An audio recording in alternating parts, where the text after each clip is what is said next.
I'm Patricio Espinoza, Associated Press, at the U.S.-Mexico border. For the last 24 to 48 hours, the Associated Press spent some time across the border in Nogales, Mexico. We spent the night at a shelter with more than 200 people, most of them waiting for asylum. At one point, I asked them to put their hands up and tell me how many were waiting. Les quería preguntar cuántas personas están aquí esperando asilo. ¿Cuántos de ustedes aquí están esperando por un asilo? Todos. And among those more than 200 women and children, husbands, brothers, there are women like Ersa Yamilet. She's 48 years old, she tells us, from Honduras. And she tells the story of how her son, 26-year-old, was killed, execution style. She says shot 7 times. After that, she didn't have a choice but to come to the U.S. seeking asylum. Ersa Yamilet Maldonado. Entonces nosotros venimos huyendo de Honduras por eso. Nos maltratan allá en Guerrero, nos extorsionan, muchas cosas que pasan. Pues nosotros también nos venimos huyendo de la delincuencia, de amenazas. Oye, Carlos, ¿cuánto tiempo llevas aquí? No sé. ¿No sabes? ¿Un mes? Más de un mes. Just walking up the hill takes your breath away.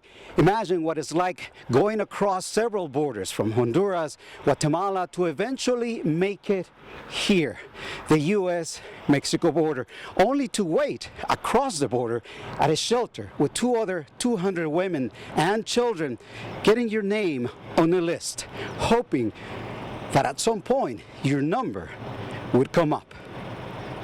Along the U.S.-Mexico border, Patricio Espinoza, Associated Press.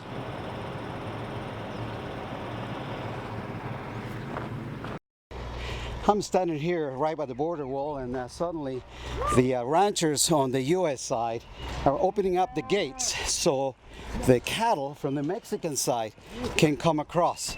And it's very interesting because it seems like there's not a lot of security watching what's happening here. Literally anyone could come across. Here they come. Here they come.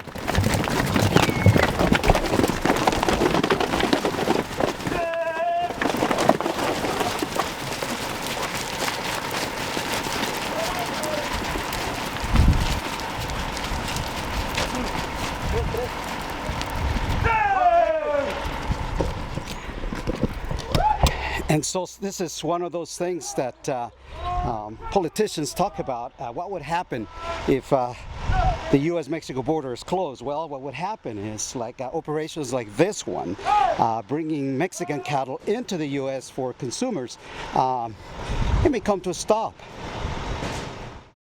Solo subiendo esta pequeña cuesta toma trabajo. Imagínese usted cruzando la frontera desde Honduras, Guatemala, hasta finalmente llegar aquí, a la frontera entre México y Estados Unidos, y esperar en el lado mexicano poner su nombre en una lista y tal vez con la esperanza de que algún día su nombre le toque o que su número salga, esperando sin saber cómo ni cuándo. En la frontera entre México y Estados Unidos, Patricio Espinoza, la prensa asociada.